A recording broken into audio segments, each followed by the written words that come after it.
Guys यदि हम बात करें स्मार्टफोन मार्केट की तो ये अपने आप में दोस्तों काफ़ी बड़ा मार्केट है जहाँ पर हमको दोस्तों तरह तरह के ब्रांड के अब अलग अलग मोबाइल मिलते हैं। एक से एक मोबाइल यहाँ पे दोस्तों हमको देखने को मिलते हैं, एक से एक स्मार्टफोन मिलते हैं जहाँ पर किसी की प्राइस कम भी होती है, किसी की प्राइस दोस्तों बहुत ज़्यादा भी होती है। लेकिन दोस्तों यहाँ पर एक बात निकल के आती है, आखिर जो चाइनीज़ कंपनियाँ होती हैं, चाइनीज़ प्रोडक्ट होते हैं, चाइनीज़ स्मार्टफोन जो बनाती हैं वो दोस्तों अपने स्मार्टफोन को इतने सस्ते में कैसे बना लेती हैं। क्यों उनके स्मार्टफोन दोस्तों को चाइनीज़ स्मार्टफोन क्यों दोस्तों हमको सस्ते मिल जाते हैं, आखिर इसके भी दोस्तों रीजन क्या है।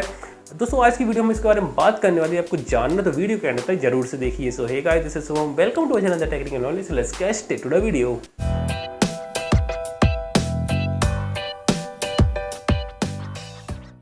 गाइस यहाँ पर जो चाइनीज स्मार्टफोन मेकिंग कंपनीज हैं उनके दोस्तों स्मार्टफोन कम प्राइस पे आते हैं। इसके पीछे दोस्तों काफ़ी सारे रीजन है जहाँ पर दोस्तों वन बाय वन के बारे में बात करते हैं। दोस्तों पहला रीजन निकल के था वो है दोस्तों R&D भी आपको नहीं पता, वो है दोस्तों रिसर्च एंड डेवलपमेंट। यहाँ पर दोस्तों बात करें सबसे पहले जो काफ़ी दोस्तों यहाँ पे बड़ी कंपनी है एप्पल की, तो यहाँ पर दोस्तों को पता हो कि एप्पल जो है अपने स्मार्टफोन के जो उसकी चिप होती है, प्रोसेसर होता है बायोनिक चिप, वो खुद ही बनाता है। यहाँ पर दोस्तों इसके अलावा बात करें तो उसके अंदर जो ऑपरेटिंग सिस्टम वो दोस्तों वो खुद ही बनाता है। अब दोस्तों यहाँ पर उसको अपनी चिप में कुछ इंप्रूवमेंट करने हैं, उसके एक नया वर्जन आएगा, उसका जो iOS है उसका जो ऑपरेटिंग सिस्टम उसका नया वर्जन आएगा, तो उसमें दोस्तों उसको इंप्रूवमेंट करने पड़ते हैं। यहाँ पर दोस्तों तो इंप्रूवमेंट करने के लिए उसको रिसर्च करनी पड़ती है दोस्तों, डेवलपमेंट वाला काम होता है, तो इसके ऊपर दोस्तों R&D में काफ़ी ज़्यादा पैसा खर्च होता है। इसके बाद बात करें दोस्तों इसी तरह से सैमसंग की, तो सैमसंग दोस्तों अपना प्रोसेसर बनाती है, अपनी डिस्प्ले बनाती है।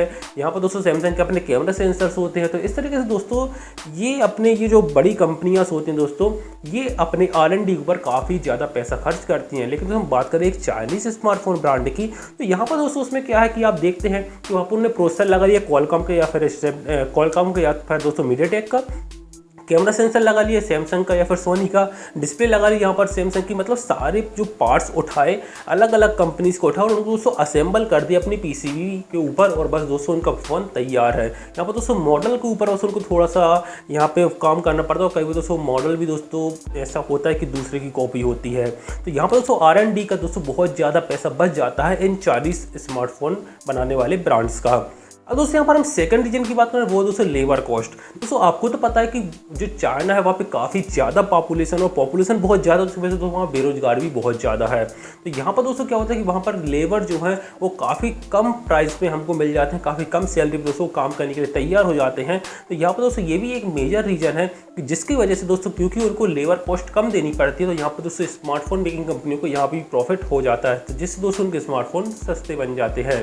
दोस्तों हम अगले रीजन की बात करें तो वो है दोस्तों यहाँ पे फ्लैश सेल। आपने देखो दोस्तों चाइनीज स्मार्टफोन बनाने वाली कंपनी होती है, अपने जो न्यू स्मार्टफोन आते हैं उनकी दोस्तों फ्लैश सेल लगाती है। तो यहाँ पर दोस्तों इससे कंपनी को क्या फ़ायदा होता है, एक्चुअली दोस्तों आपको मैं बता दूं कि जो स्मार्टफोन बन जाता है तो बनने के बाद दोस्तों वहाँ पर एक बहुत बड़ी प्रॉब्लम निकल के आती है कि इतने सारे स्मार्टफोन को एक सुरक्षित जगह पर कहाँ पे रखा जाए, तो उनकी स्टोरेज की प्रॉब्लम दोस्तों बहुत बड़ी सामने निकल के आती है। अब दोस्तों यहाँ पर चाइनीज़ कंपनियाँ क्या करती हैं, ये स्टोरेज का पैसा बचा लेती हैं।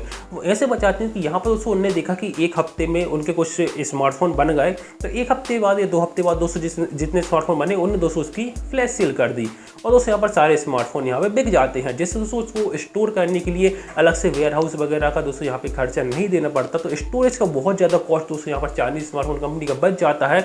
और इसी वजह से दोस्तों आप देखते हैं कि यहाँ पर जो फ्लैश सेल आती है वो 1 मिनट 2 मिनट में खत्म हो जाती है, क्योंकि स्मार्टफोन ही इतने ज़्यादा नहीं होते, तो दोस्तों वो फ्लैश सेल में तुरंत ही यहाँ पे खत्म हो जाती है। तो यहाँ पर भी दोस्तों स्टोरेज का बहुत ज़्यादा पैसा चाइनीज स्मार्टफोन कंपनियाँ बचा लेती हैं। तो दोस्तों हम बात करें यहाँ पर अगले रीजन की, तो वो है दोस्तों यहाँ पर मार्केटिंग। दोस्तों आपने देखा होगा कि जब भी एक ब्रांडेड एक बड़ी स्मार्टफोन बनाने वाली कंपनी अपने एक नया दोस्तों स्मार्टफोन लॉन्च करते हैं तो आप देखते हैं कि चारों तरफ दोस्तों यहाँ पे एडवर्टाइजमेंट होती है, काफ़ी ज़्यादा मार्केटिंग होती है, बड़े बड़े आपको दोस्तों पंपलेट दिखेंगे, यहाँ पे होर्डिंग्स लग जाते हैं, न्यूज़पेपर जो आता है उस पर दोस्तों यहाँ पर एडवर्टाइजमेंट की जाती है। इसके अलावा दोस्तों टीवी पर भी काफ़ी ज़्यादा एड्स आती हैं। तो इस तरह से तो मार्केटिंग के ऊपर जो बड़े ब्रांड होते हैं वो दोस्तों अपने स्मार्टफोन का जो भी उनका स्मार्टफोन लॉन्च होता है उसके ऊपर काफ़ी ज़्यादा उसकी मार्केटिंग में पैसे खर्च करती हैं।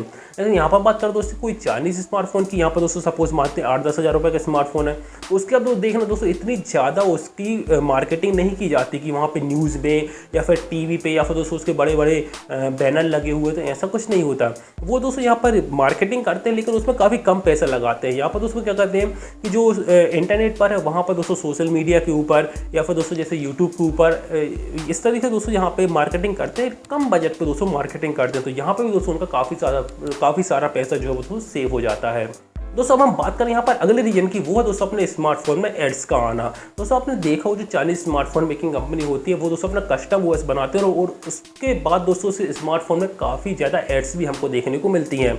ये कंपनी क्या करती है दोस्तों, फ़ोन तो इन्होंने सपोज सस्ते में बेच दिया, लेकिन उसको बेचने के बाद क्योंकि स्मार्टफोन तो लोग दोस्तों 3-4 साल तो कम से कम यूज़ करेंगे ही, तो यहाँ पर फ़ोन को बिकने के बाद ये कंपनियाँ उसमें अपने कस्टम ओएस के ऊपर ऐड दे देकर 3-4 साल तक आराम से दोस्तों इसके ऊपर फ़ोन बिकने के बाद भी अपना रेवेन्यू जनरेट करती रहती है, जिससे तो फ़ोन की प्राइस वो काफ़ी ज़्यादा कट कर सकती हैं।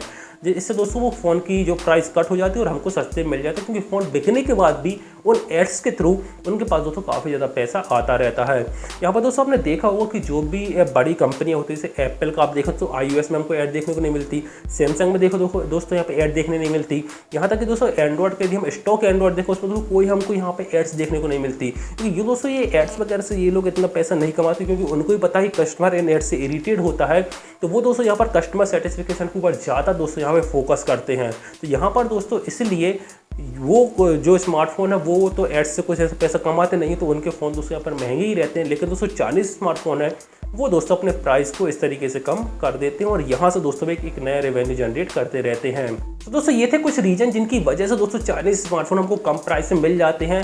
दोस्तों आई होप आपको सारे रीजन समझ में आ गए होंगे और अब दोस्तों आपके दिमाग में भी ये डाउट क्लियर होगा कि आखिर क्यों दोस्तों चाइनीज़ स्मार्टफोन सस्ते मिलते हैं, बाकी जो दोस्तों बड़ी बड़ी कंपनियाँ होती हैं एप्पल सैमसंग इनके स्मार्टफोन हमको महंगे मिलते हैं एज़ कम्पेयर टू इन सब स्मार्टफोन के। दोस्तों उम्मीद करता हूँ कि आपको ये वीडियो पसंद आया होगा और दोस्तों यदि आपको कोई टेक या साइंस से रिलेटेड कोई क्वेश्चन कुछ डाउट है नीचे कमेंट करके पूछ सकते हैं। दोस्तों आपका कमेंट अच्छा हो तो उसके ऊपर दोस्तों मैं आपके लिए अलग से डेडिकेटेड वीडियो जरूर से बनाऊंगा।